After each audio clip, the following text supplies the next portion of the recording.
These questions will be asked to you in the exam, so you must learn them, and in practical life also you will be facing these children, post mature, premature.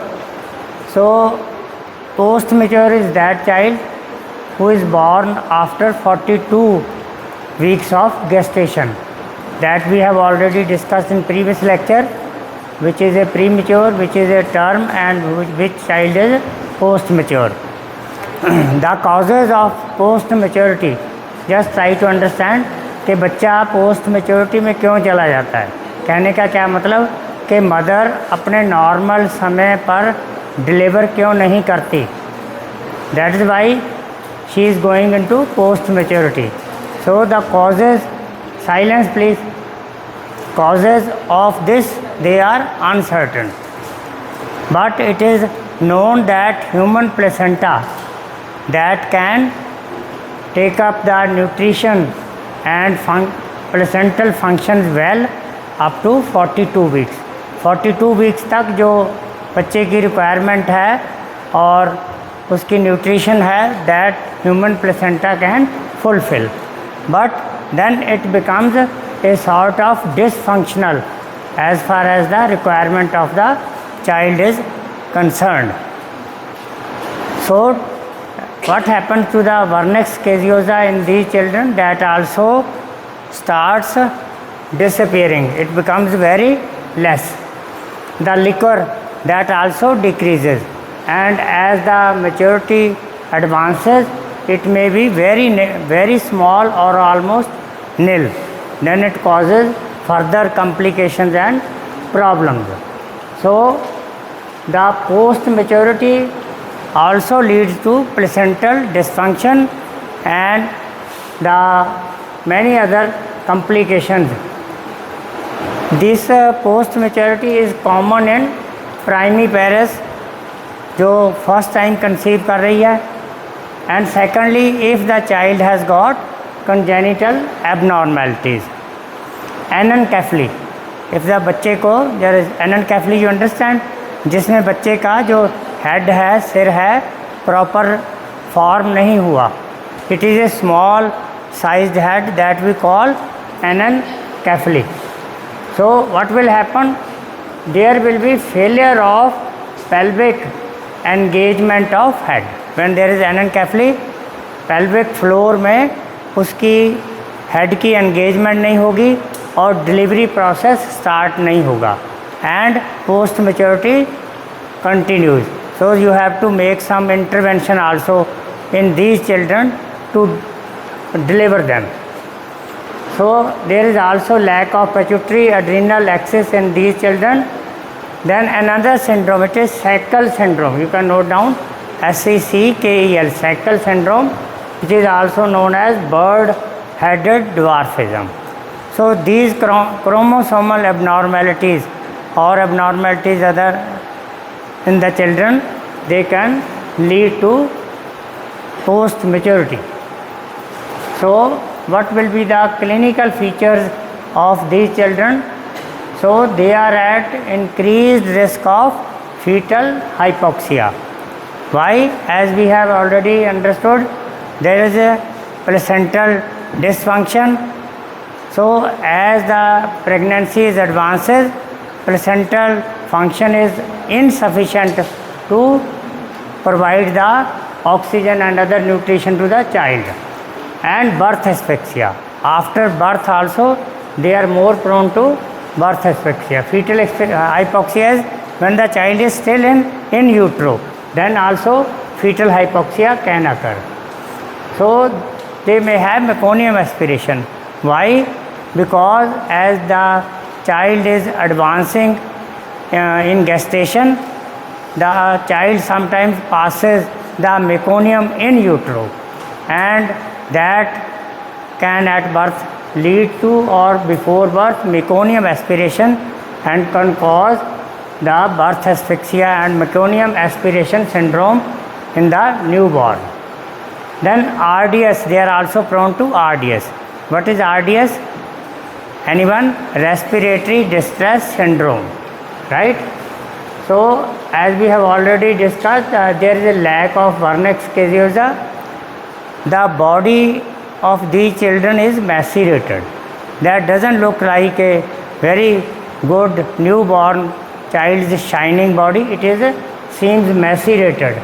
The skin is desquamated, and the sole on the sole of the child, the creases जो उसके लकीरें होती हैं, they are deep, whereas in a normal child they are very fine creases.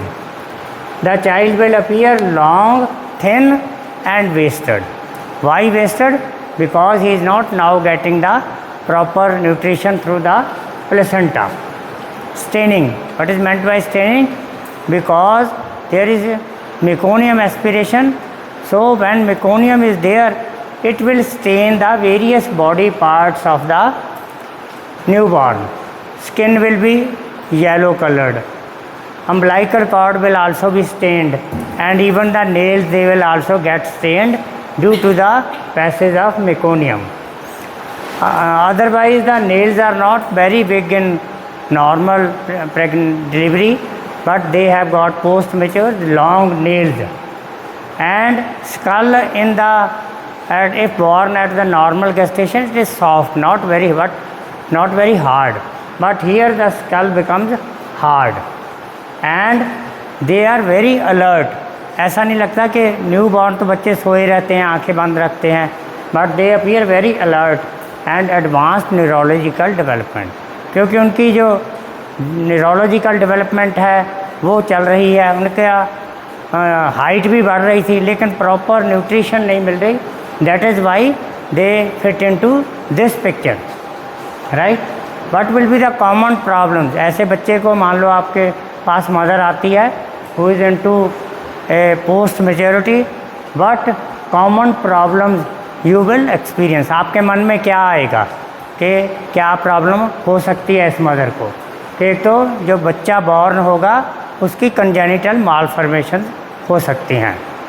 Secondly there can be perinatal hypoxia. आपको अपनी team ready करनी पड़ेगी, resuscitation measures, oxygen, all these things, ताकि पेरीनेटल एस्फिक्सिया को आप टैकल कर सकें. मेकोनियम एस्पिरेशन, मेकोनियम एस्पिरेशन भी इन बच्चों में हो सकती है. क्या मतलब? तो जो मेकोनियम लीक हुआ था that can go into the larynx and into the respiratory passages. PPH. What is PPH? Note down. Persistent pulmonary hypertension. They are also prone to PPH. So they are also prone to hypoglycemia, क्योंकि इनकी requirement ज़्यादा होती है और feed यदि proper ना मिले तो ब्लड शुगर कम होने लगता है. They are also prone to hypocalcemia and they have a tendency for polycythemia. Yesterday हमने जब प्रीमेच्योर की बात की थी तो वी वर डिस्कसिंग कि इनका हेमाटोक्रिट फॉल कर जाता है. हेमाटोक्रिट फॉल करता है तो वी वर थिंकिंग कि इनको we will need to give them blood transfusion ताकि हेमाटोक्रिट बढ़ सके, लेकिन इनमें ऑलरेडी ही हेमाटोक्रिट हाई होता है. So they have got a problem of polycythaemia. So how will you manage such children if a post-mature child delivers in your hospital? So as the mother's pregnancy advances beyond 41 week, you will have to monitor the child for placental function, कि उसके placental function सही है. If there is some deterioration, you will plan for the early intervention. क्या होगी early intervention? Usually if you are able to understand, और जिसने काम किया है, you will think of LSCS. इन बच्चों में मदर का ऑपरेशन कर दो before these problems complications come up. Watch for fetal distress. If fetal distress occurs, then also you will think of early intervention. Suctioning of meconium under direct vision by laryngoscope. What does this mean? If meconium aspiration हो रहा है और meconium अंदर चला गया है, तो immediately after delivery you will, उस दिन आपको दिखाया था ET ट्यूब एंड लेरिंगोस्कोप, तो लेरिंगोस्कोप से you will put in the suction catheter and do the direct suctioning. Direct suctioning क्या होती है? डायरेक्ट विजन के जैसे ही आप लेरिंगोस्कोप डालेंगे तो आपको उसका ट्रेकिया और वोकल कॉर्ड नज़र आएंगे, वहाँ से आप you can remove the meconium. Early feeding, इन बच्चों में आपको अर्ली फीडिंग देनी पड़ेगी। क्यों देनी पड़ेगी? So as to prevent this hypoglycemia. You have to monitor the blood sugar of these children routinely, as the body of these children is dry and appears desquamated, macerated. You will need to apply oil or local emollient lotion. Are exclusive breastfeeding and also the immunization. So this is all about the care of post mature child. If you want to ask, you can ask any question.